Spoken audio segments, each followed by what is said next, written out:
Modi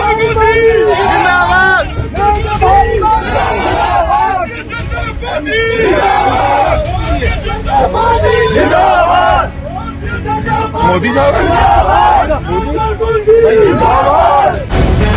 the live TV, सच सबसे आगे। पंजाब में भारतीय जनता पार्टी के तमाम दिग्गज नेताओं ने एक फिल्म रिलीज करने की कोशिश की थी। वो फिल्म रिलीज होती उससे पहले ही फ्लॉप हो गई, यानी कि सारी की सारी कहानी प्लानिंग के तहत तय की गई थी। यानी प्रधानमंत्री नरेंद्र मोदी पंजाब के फिरोजपुर जाते हैं, इस बीच उनकी गाड़ी को घेर लिया जाता है, किसान घेर लेते हैं, उनकी जान को खतरा हो जाता है। इस तरीके की बातें निकालकर बवाल किया जा रहा है, लेकिन जो सच सामने आया, जो वीडियो सामने निकल कर आया है, वो इस पूरे प्लान पर पानी फेर देता है और खुलासा कर देता है कि किस तरह से पंजाब में चुनावों के दौरान सिंपैथी हासिल करने के लिए यह पूरा प्लान रचा गया था। वहां पर राष्ट्रपति शासन लगाने के लिए खेल खेला जा रहा था, क्योंकि जिन्हें किसान बताया जा रहा है वो दरअसल किसान थे ही नहीं, वो तो खुद भाजपा के कार्यकर्ता थे।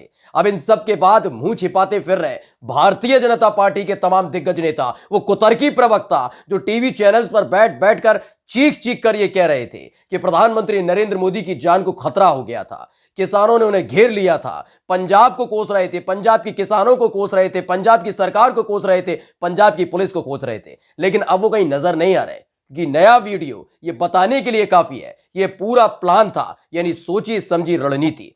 नमस्कार, मैं हूं प्रज्वल गौतम और आप देख रहे हैं द लाइव टीवी।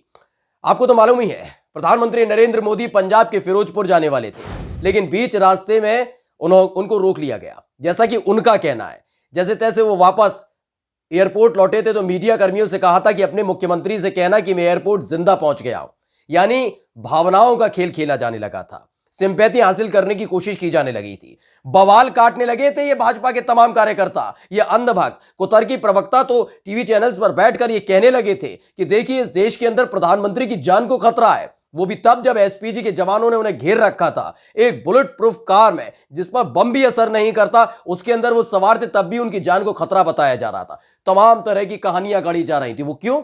क्योंकि पंजाब में लगवाना था राष्ट्रपति शासन, कांग्रेस की सरकार है वहां पर, कांग्रेस को कोसा गया, कांग्रेस की सरकार को कोसा गया, चरणजीत सिंह चन्नी को कोसा गया, पुलिस को कोसा गया, लेकिन किसी ने एसपीजी का नाम नहीं लिया था, किसी ने आईबी के अधिकारियों का नाम नहीं लिया था, क्योंकि एसपीजी और आईबी सीधे रिपोर्ट करती है अमित शाह को, गृह मंत्री अमित शाह को। फिर इस्तीफा किससे मांगा जाता है? गृह मंत्री से। वो मांग नहीं सकते थे।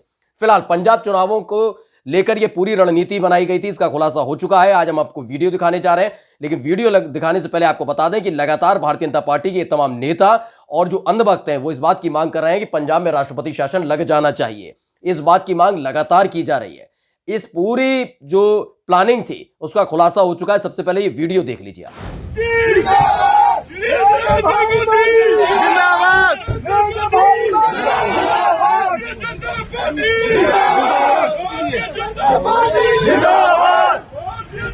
मोदी साहब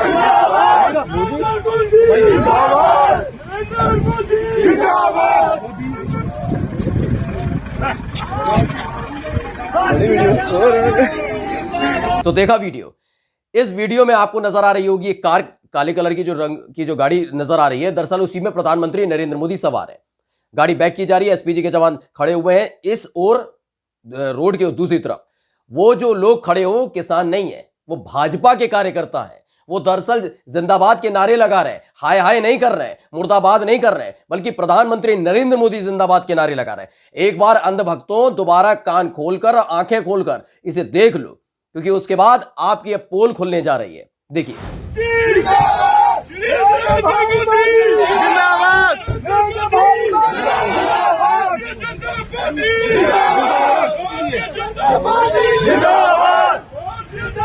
मोदी साहब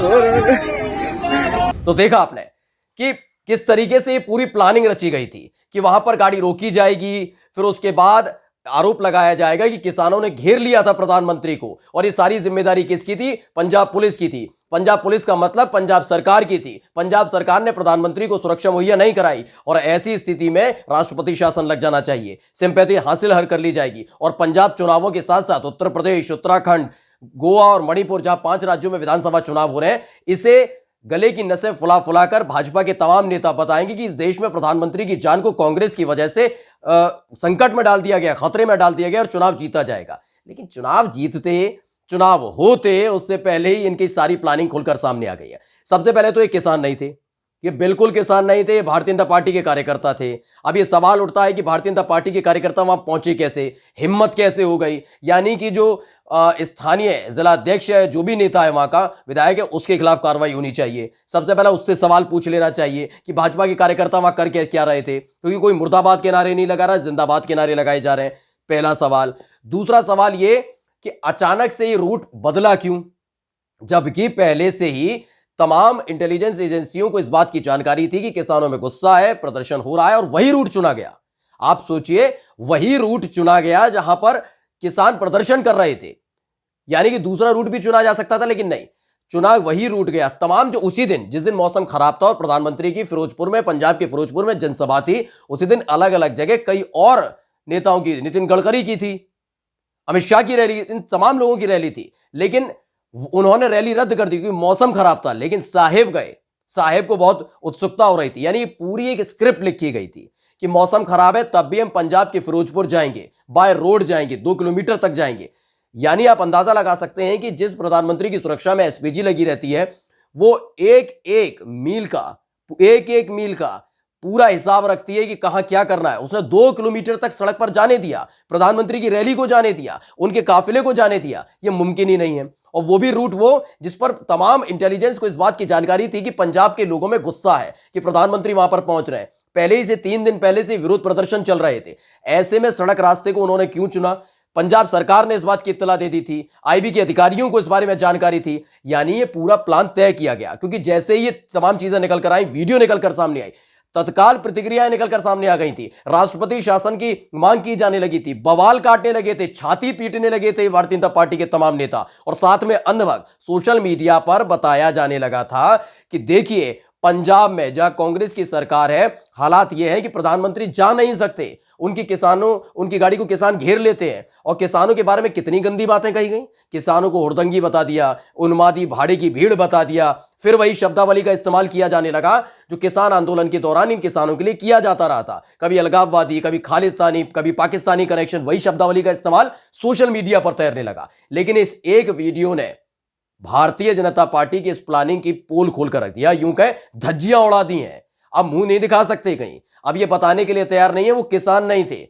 जिन लोगों को एक किसान बता रहे थे, प्रदर्शनकारी बता रहे थे प्रधानमंत्री के कितने करीब पहुंच गए थे, बस थोड़ी सी दूरी रह गई थी, वरना जान को खतरा हो सकता था। खुद प्रधानमंत्री पहुंचते एयरपोर्ट पर क्या कहते हैं, बता देना मुख्यमंत्री को कि मैं जिंदा एयरपोर्ट पर वापस लौट आया। यानी पूरा जो सिंपैथी हासिल करने की कोशिश की जा रही थी, पूरा ये प्रोग्राम तय किया जा रहा था, क्योंकि उनको मालूम है कि अगर इस तरह की एक्टिविटी होगी, इसका असर केवल पंजाब में नहीं होगा, पंजाब के बाहर भी होगा, उत्तर प्रदेश में होगा। उसके बाद उत्तर प्रदेश में जब वो पहुंचेंगे तो बताया जाएगा कि देखिए, उत्तर प्रदेश में आ जा सकते हैं लेकिन पंजाब में आ जा नहीं सकते। यानी उसके बाद एक सिलसिलेवार तरीके से उत्तराखंड से लेकर उत्तर प्रदेश, गोवा, मणिपुर में यही मुद्दा बनाया जाएगा। मुद्दे तो उनके पास है नहीं, लेकिन पहले ही ये स्क्रिप्ट लिखते, क्योंकि एक तो इन्होंने संवाद लिखने वाले को, एक घटिया संवाद लिखने वाले को, एक जो स्क्रिप्ट लिखता है इनका, वो भी मेरे ख्याल से घटिया ही किस्म का आदमी है, जिसको ये नहीं मालूम, ना नियम पता, न कानून पता, न कायदे पता कि आईबी और एसपीजी की सबसे बड़ी जिम्मेदारी होती है, और आईबी का जो इनपुट मिलता है उसके आधार पर एसपीजी सुरक्षा व्यवस्था बनाती है, कार्यक्रम रूट तय करती है। यानी पहले स्तर पर तो ये फेल हो ही रहे थे। ये इतना भूल गए, जिन्हें प्रदर्शनकारी बनाकर भेज रहे हैं तो कम से कम उनके हाथ में भाजपा के झंडे तो ना लगाते, प्रदर्शनकारी बना देते उनको, लेकिन वो भी नहीं कर पाए। अब इनका पूरी तरह से खुलासा हो चुका है, पता चल चुका है कि ये कितने झूठे और मक्कार किस्म के लोग हैं, कितना ये झूठ बोलते हैं, किस तरह से पूरा प्रोपेगेंडा बनाया जाता है, और सिंपैथी हासिल करके इनका एक ही मकसद है, सत्ता में आना। लेकिन सारी कहानी फ्लॉप हो गई। फिल्म रिलीज होती उससे पहले ही फ्लॉप हो चुकी है। नमस्कार। द लाइव टीवी, सच सबसे आगे।